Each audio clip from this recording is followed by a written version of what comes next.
Why?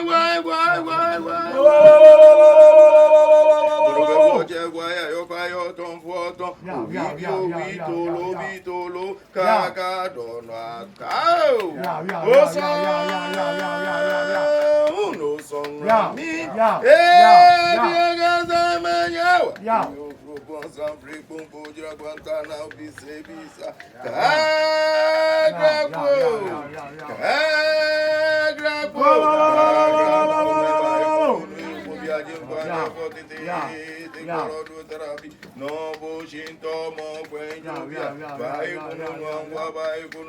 oh, can shanko dwa food in our crotte by Kununu.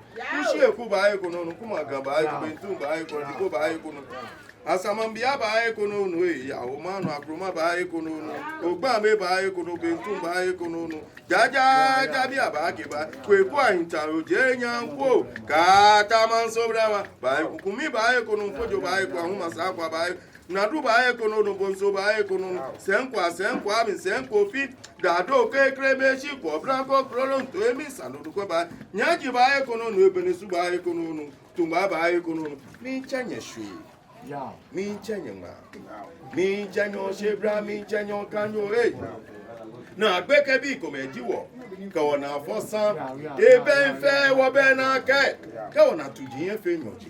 wona fu e fi abrama wona yo somo wona sta ta wa wo ka le non wo to nyino e ko nyu anye kia o se mo fa wo nyu wo ka nyu ke wo ba nye feleke wo ba da nyi shi ata wo kan be bia wona ke ngene ji bi tene tutun dan tu ho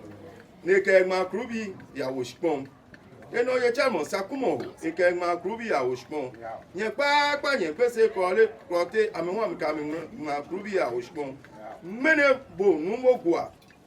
aka e so no no ko ma krubi ya wo shpon won ban kwanchele ko shebra ko kanyo we wala shika ma na me nu wo fo kusun we me ni eba na ba shi wono wo me ni fe wa tun le ke kusun ne ata oni ta mo ni fe ofu ha o wala juno no shade juno ni ba fe musubo ni ba fo chira kede me ka mo o pro tran ka bi wo sha ke wo yele manya ke potokoto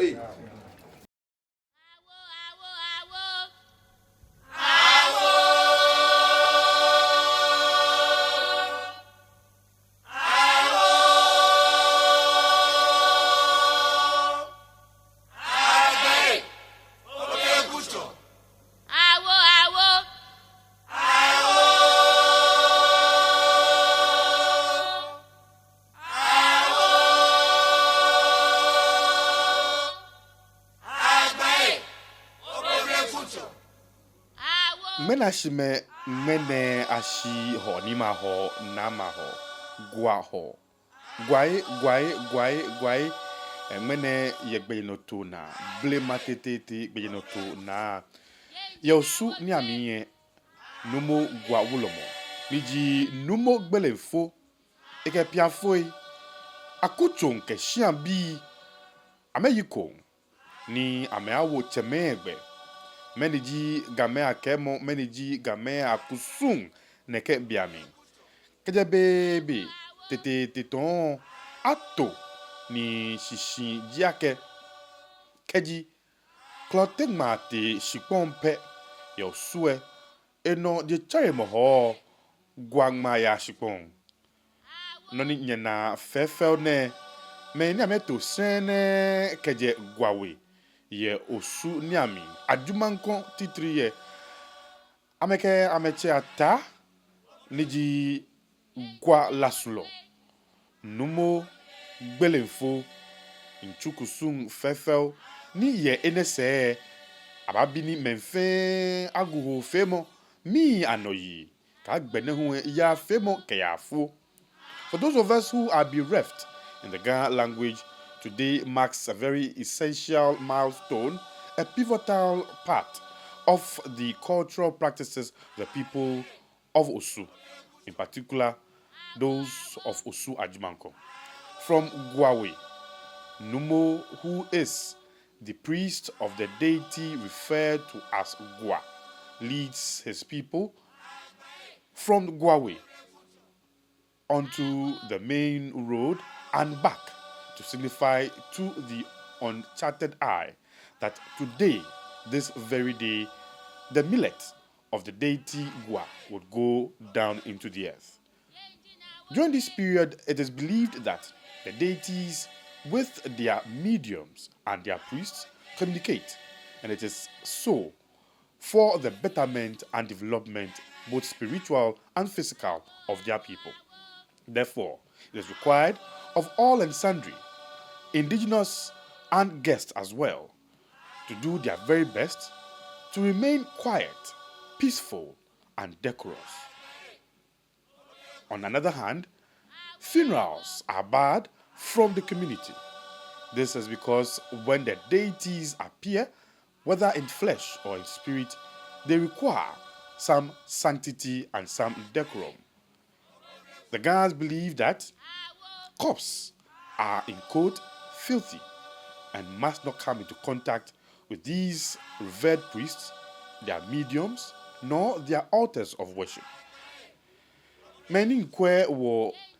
neke sini adafichwane fel keke ni yo chie fel se ni kasemo song ngene boni nyena numo gwa ni echeteklene onake kusung poten ni atwon je hwemoni hechele ke agbene heshiba ke ha mumoy amlai ke hello na tetepo na amlai no ngene keji numugbele mfo ke shishibi ameke jeba wongwa ewi ba woshipon amebi ni gafen mebi ni osufe abomode ni amejigbe no to eno. When they enter the sacred grove to plant the holy millet, they plant for particular and specific sectors of the community. They'll plant for the fisher folk. They'll plant for the farmers. They'll plant for community and traditional leaders. They'll also plant same for families, for students, and workers in general. Upon their return, a month or 3 weeks later, the growth of the plant will determine the forecast that they would give to the people for the coming year. It is believed that if a plant or if the millet of a particular sector of the society does not grow well enough, then there is a problem which must be averted. Today we follow Nuvobel Info, who today has been joined by Kotobabi Manye, as well as other leaders. As we can see, Akwashonche of Osu is there, same as Shipi Abobonwa and others. May this bring blessing. May this yield fruits of grace. May it come with abundant food, abundant rain thereof, and all that is good. Chwa, chwa, chwa niyo manyaba.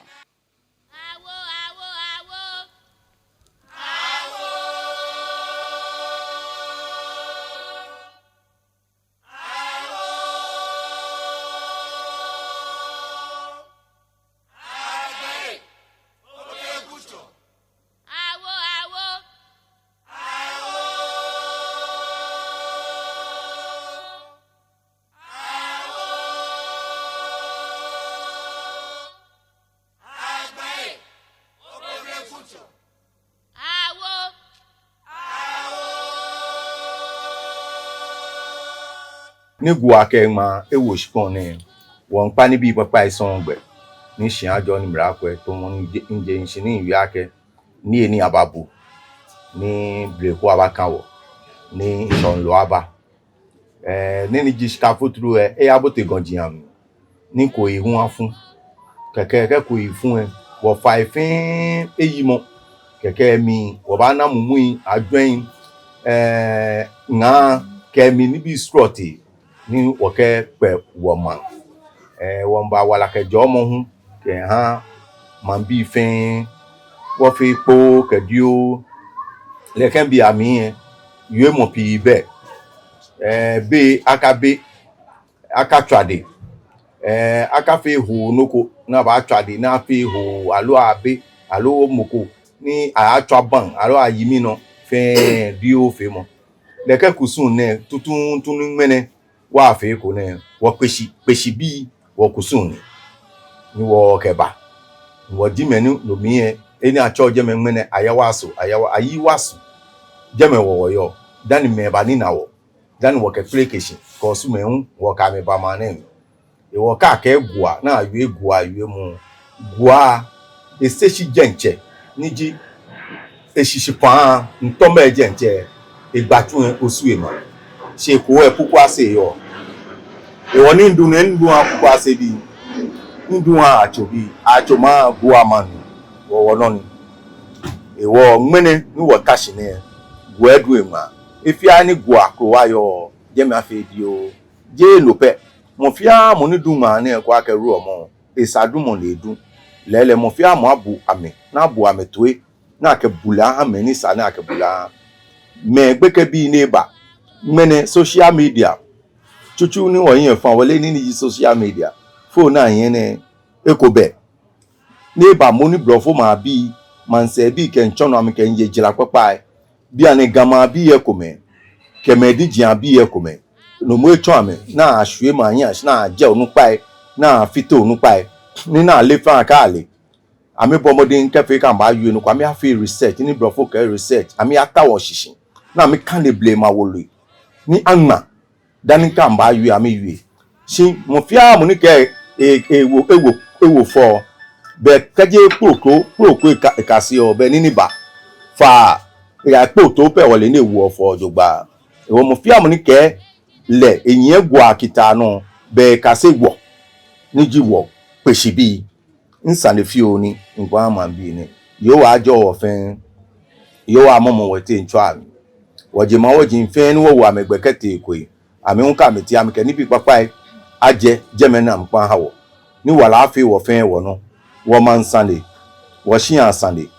manke man sane fen amba joy ni shian jo ko ni mra kwen twa ni o ma ni juna bra wo fen ni